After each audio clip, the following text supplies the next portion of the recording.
Gene Galin here with Ted Budd. Look, he's a congressman, 13th district. And where exactly is the 13th district? It's got about 10 counties, and it's got the western half of Chatham County. So great to be with you today, Gene. So you do got a little bit. And you're out here at the Pittsboro Street Fair in Absolutely. Chatham County. Yeah, that's right. All right. Great day to be here. The GOP tent behind me.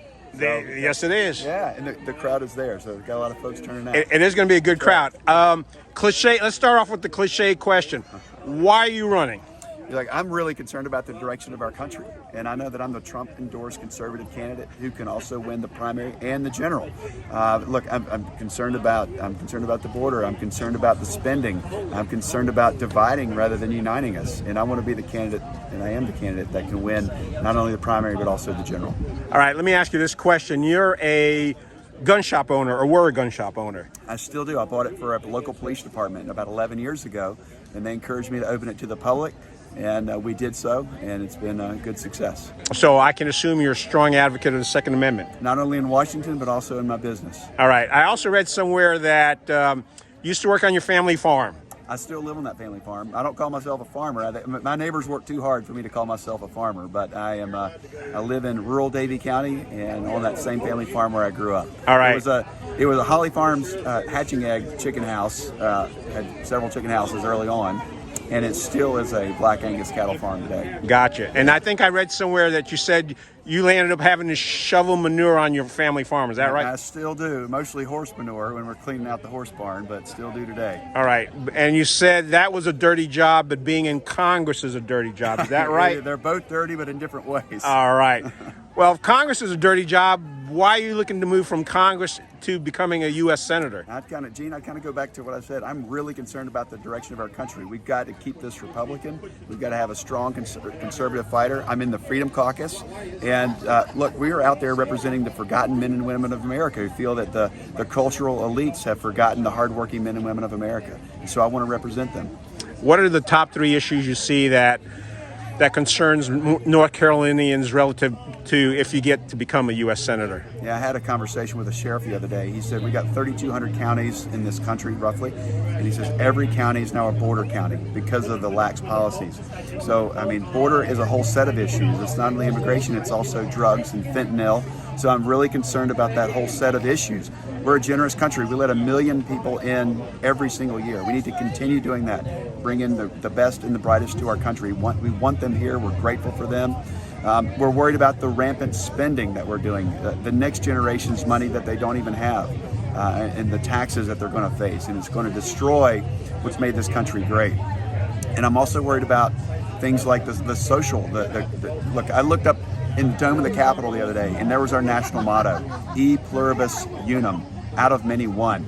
And I'm worried that right now, so many of the cultural elites are trying to divide us, whether it's critical race theory or teaching that a certain group of people are bad.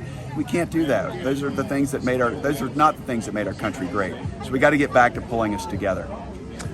What's been the best thing you've run into from a constituency perspective as congressman and as a campaigner?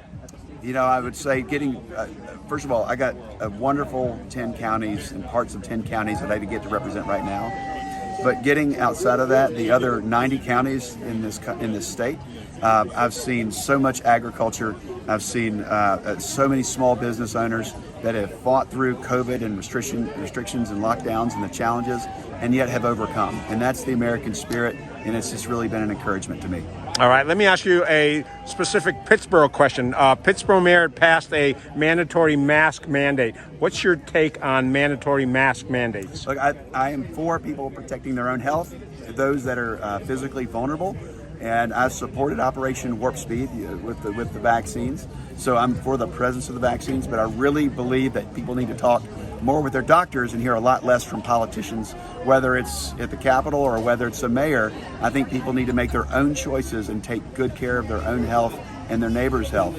But I think these mask mandates are overreaching, and people need to back off a little bit and listen more to their own doctors. All right, I've got one more question, but before I get to that last question, is there a message that you would like to give to the folks of Chatham County? Again, you represent the western part of the county, but speaking to the entire Chatham County, from one end of the county to from Moncure all the way to Siler City, Bennett, Bonley, What's your message to the folks in Chatham County? You know, it's a great county. It's got a lot of economic diversity. I come from the Triad area, getting a little closer to the Triangle here, and I would just say, look, let's work together. I'm the Trump-endorsed candidate that can not only win the primary, but can also win the general, and pull us together and give everybody opportunity. All right, here's the last question. I want to see how you handle this question. Eastern or Western barbecue? You know, I happen to have Davidson County in my district, right? All right. And the seat there is, of course, Lexington, right? So Lexington-style barbecue is Western style.